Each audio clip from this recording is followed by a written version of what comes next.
Hello and welcome. In today's video, I'm going to show you how to translate your content knowledge that you already have in Graphite, the physical material, into the digital equivalent over here in the Sketchbook app. In our last video, we looked through all of the tools on the sidebar that are available to us, like all the 4B, 6B, 8B pencils there, and how they interact with the opacity slider. In this video, I'm going to show you how to import a reference photo, how to draw up your contour lines, and just a general process of what to do if you want to work in Graphite in Sketchbook. So to begin, you're actually going to want to go ahead and download your reference photos. Now I'm going to provide the sphere, the can, and the eye over in Schoology for you to download, and I've already downloaded them on my iPad here. If you haven't done that yet, please go ahead and do so and then meet me back here. So the first thing I'm going to do is, of course, to start a new sketch by clicking on this plus sign all at the bottom, and you're going to see your options again are new sketch and new from image, new from iTunes, and scan sketches. We've been using the new sketch option. Now we're going to go ahead and click on new from image, and you're going to see that it comes up with 3 more things you can do: import from camera, import photo, and browse. We're going to choose import photo, and it's going to bring you over to your Photos app. I'm going to click on all photos, and you can see my references here and some student artwork. Down here I have saved the sphere, the can, and the eye. Now let's go with the can right in the middle. When you open it up, it is just a screenshot of that can there, and it does have its own pixels. I'm going to click create. Doesn't really matter how big this is because we're just practicing. And here you can see that my can is on a base layer all the way at the bottom, right? Now, if for some reason you don't see your layers over here, instead you might see something like this. That's just because you have that toggled off. If you click down here at the bottom, it'll bring you back to your layers. That happened to me once. I clicked it by accident and I was like, oh my gosh, where'd my layers go? They're right there. They're always there for you. Okay. The first thing I want you to do is to click on that plus sign over here in your layers to create a new one. It's going to be right on top of the can. It's going to be blank and white, and that's what we're going to work on. We're never going to work on the can. How do you know which layer you're on? By that blue outline there, okay? So make sure you're on the correct one. If you tap, you can see your options. If you tap again, those will go away. Okay, the first thing that we're going to want to do is to draw some contour lines, and this is going to be really easy because we're straight up just going to trace our can here. Very different from using the grid. We're just going to trace right here on a new layer. Now I would suggest changing your color because if I use black here, I'm not going to be able to see it. Now I always test it out and see what I have going on. I'm using the primary pencil right now. The opacity is all the way up, but look at that. It is all the way up for my size. So I'm going to hit undo. I'm going to bring that size. You can see it. Let me move my puck over here. You can see that little circle there is going to show me my size. I might be something like that. You can use the primary pencil, or I would suggest coming down here, I think it's this one, the technical pen. We haven't used that just yet. I really like the technical pen, so I'm going to use that one. So again, technical pen, opacity all the way up, and then you're going to use that slider so you can get the right size. You can test it out. That looks good to me. I would also suggest using a different color. So I have black loaded up in here because that's what I was using in my last sketch. If you have a different color, remember you can tap here and you can choose your color. You have the hue all the way around on this outer ring, and on the inside you can control your intensity. So this is black all the way here. In this corner it's going to be red. Over here it'll be white or gray. I'm going to use bright red so you can see it well on screen. And I'm going to tap that, put my puck over here. And the first thing I'm going to do is to zoom in, making sure I'm on that right layer, and I'm just going to start to trace. All right? So I like to do short little strokes like that to control. And this is just my contour line layer. So I can make it any color I want. I can make it any tool I want. I like this technical pen because it's really sort of precise, right? If I don't like what I did, I feel like I'm a little off there, I can hit undo and I can come in there, right? I'm just trying to get the basic contours of what I am seeing. Remember to zoom in and out so you can really see what's going on. Maybe I'll keep going this way at first because that part's a little bit harder. I always like to save the harder parts for last.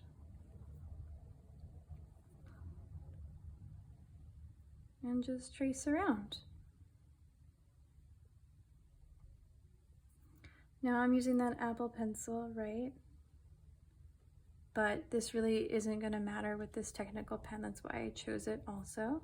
It's always going to be pretty intense here. I don't like what I did there, so I'm going to go back. That's sort of the beauty of digital art, isn't it?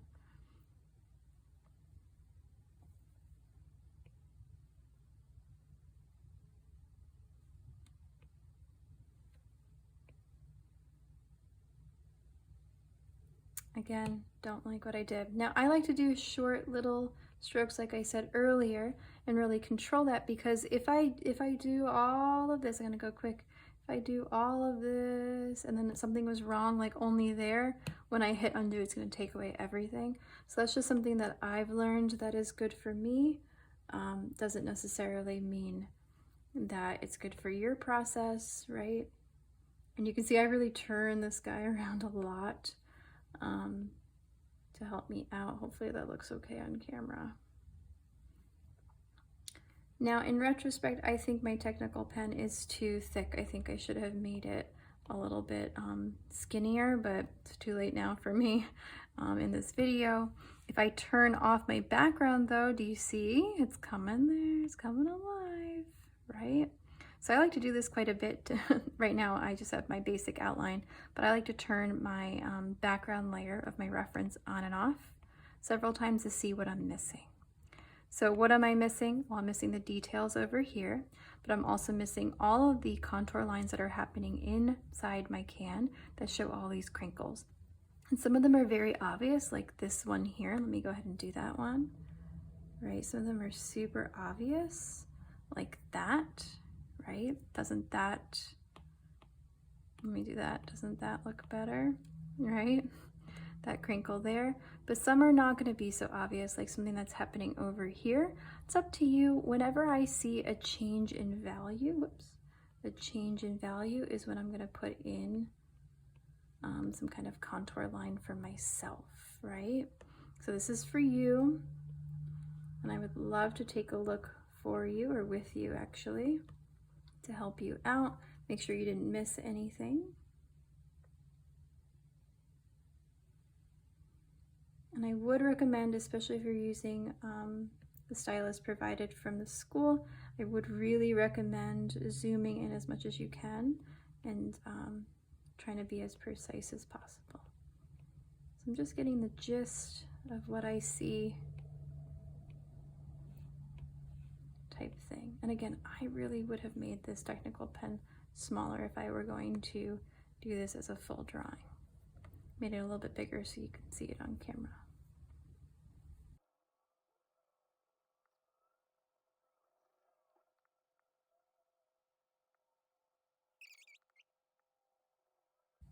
And when you think you're done, turn off your background and take a look at your line work here. Now I did quite a bit, right? And that's all the different values that I was seeing here. You can turn off your line work and just see again. I do a lot of this back and forth happening there just to make sure that I have all my values sort of highlighted, right? Okay, so once you're done with that layer, with your line work, we're gonna come back up here to our graphite pencils and we're gonna start a new layer, but I'm gonna take this layer and I'm gonna drop it underneath the line work layer, but above the picture. Now what this does, I'm on this one, I'm gonna change this over here to black again. And what this does is that it allows me to, I'm just gonna draw a little bit crazy. It allows me to work on top of the photo, but underneath that line work. Ready, look at that, right? That sort of thing. Watch if I take this and I put this If I take this and I put this underneath the photo, it will disappear. If I take this and I bring this on top of the line work, it'll be all the way on top. I'm gonna come here and bring that down. Alrighty, so just be aware of that. I'm gonna take away all of this, oops.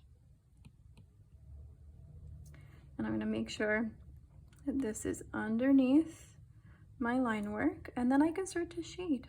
All right, so I'm not gonna go through this whole process in this video. I just wanted to really show you how to import the picture and how to do the contour lines. Shading you know and understand from your pencils, right? So don't forget that you have access to the tortillon, or we call it here the smudge pen, as well as the erasers, including the hard eraser and the cashmere eraser. But I would encourage you to play around. I have the Apple pencil right here. So I am going to maybe, oh, here's another tip. Tap on your line work and open this up and play with your opacity. Bring this down. Do you see if I come all the way down, it'll just be very faint. I like to bring that down so it's not so much in my face, right? So what I would do in this picture, make sure you're on the right layer, I would start to lay in, actually, I'm getting ahead of myself. I was going to do my shadows. I would lay in a tone all the way around, right on my whole picture.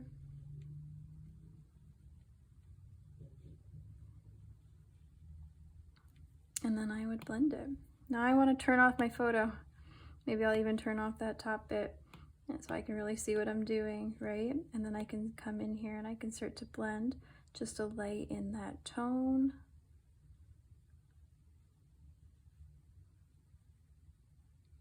Now notice when I stay within the tone, it's going to be a nice solid color. If I come in from the outside and pull it in, it's pulling in that white of the paper. So I'm going to try and stay within the tone to create a nice even gray to start with, just like you do on paper. And then maybe I'll turn this on, use my hard eraser to clean that up.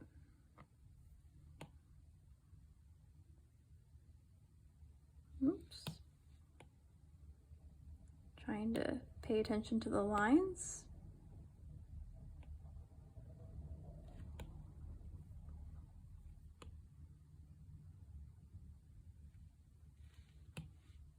And you see me hit that undo all the time, right?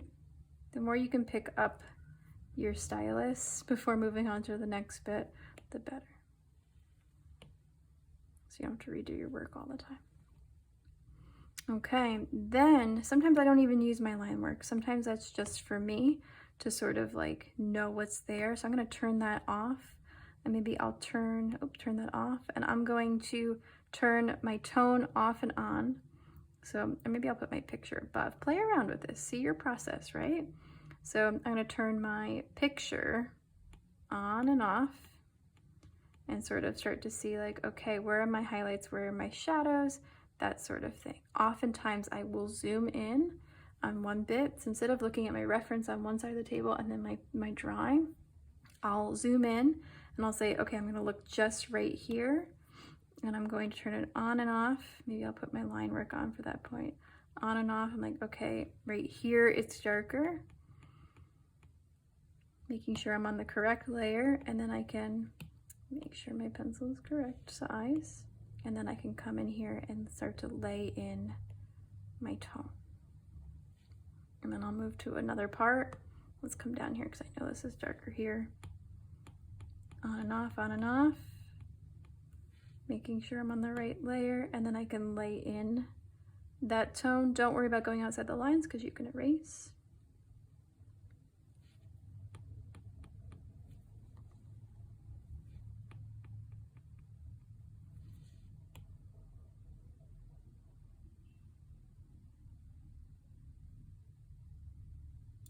That sort of thing. Now I do want to remind you and highlight that I am, again, using the Apple pencil. If I were using a basic stylus, I'm going to start a new layer. If I were using a basic stylus and doing that, let's do another tone over here, turning this on and off and wanting to get that area, right? It's slightly darker than the other. I'm going to if you look, my size is fine, but my opacity, if it's all the way up, it's gonna be dark and black, right? So I'm using the pressure sensitive Apple pencil. I should really be demonstrating with this. If I go back, I need to bring down my opacity to match what I need. And then I can lay that in. Okay, maybe I can make this a little bit bigger to cover up that area quicker. Okay, so it's gonna be a little bit harder with just a normal stylus, but it is totally something that you can do, right? Oops. That sort of thing. So this is just my process that I've started to use. Remember, I'm just beginning with this, so I'm by far no expert, but I'm just translating what I already know over here into the Sketchbook app. Once I have some color laid down, I can start to use my smudge pen or my tortillon. Remember, this is really smudgy, keep it low, and then you can make sure you're on the correct layer. You see how nothing happened because I'm on this layer here, which is on the other side of the can. Nothing's going to happen until I click on the correct layer, and then I can manipulate that area. So I'm gonna make my smudge pen or my tortillon a lot smaller so I can start to blend this in. Let me turn off my line work. Right, so I can start to blend this in to my background tone.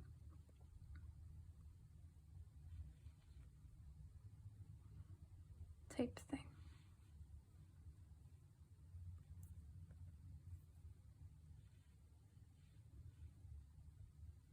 All right, so again, I'm not going to demonstrate this entire piece to you. It's looking like a mess. Let me turn that back on. This gives you the framework that we're working in, right? Just wanted to show you that like on and off process that I've been using, how I'm dropping in the contour lines. Remember, this is gonna take me hours and hours to build this up over time. I just wanted to show you one way to think about it, okay? Now, before I let you go, I do want to show you an in-progress piece that I have been working on right here of this portrait of Frida Kahlo. If I click on that and open it up, you can see something that's a little bit further along. Again, this is still in progress. You can see that I have not yet done like the top of the headdress here or necklace and shirt situation. But if I zoom in here, you can see the evidence of blended, right, graphite, and then graphite that's unblended on top. And if I zoom out, you can see I can go through my layers for you. Here you can see, let me turn off my drawing. Here's the photo that I'm working on. It's slightly smaller than my canvas. And you can see that I've added my line work. Let me put this on top of the picture. I added my line work in a bright red pen. If I turn that off, here is my contour line work, right? So photo and line work. And then let me turn off my line work, and then this is my drawing. So I have my picture on top of my drawing. So again, I did the same thing, zooming in here, and I look back and forth from my reference to my drawing by turning my photo on and off, right? Over time. You can see it's slightly different. Again, I'm not done in many ways, but this helps me see how much darker I have to go in some areas and or how to modulate my colors. So if I come up here to these flowers that are in her hair, I click this on and off, right? So I would sit here and just stare for a minute and say like, okay, this area has to go lighter, right? I have to develop some of those wrinkles there, and some of my shadows have to go deeper. And I would grab my pencil. Again, back and forth, and then making sure I'm on the correct layer. Work back in here, checking as I go.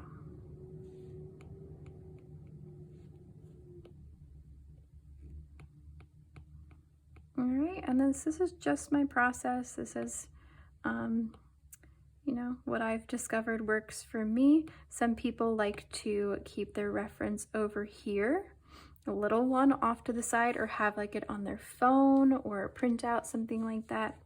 For me, I like it right behind, so I don't have to look back and forth or change the size. I want it to be exactly the same size. All right, look at how this is undeveloped down here. Her necklace, if I turn that back on, you can see I'm gonna add those really, really deep colors. and all these highlights in here. I just haven't gotten to it yet. Okay, so I just wanted to show you, turn that off again, to show you where I'm at and how I'm practicing and playing around. And I've only, for this whole piece, I'm only using the 4B pencil and the 6B, maybe the Tortillion. And then for my line work, I use, I think it was, again, the technical pen. All right, so I hope that you enjoyed seeing my in progress piece and just seeing how I would go through this. We're gonna try this process out with color and be more intentional about our process together. But if you wanted to translate this over from physical graphite materials to Sketchbook, this is one way to do that. All right, I will see you soon.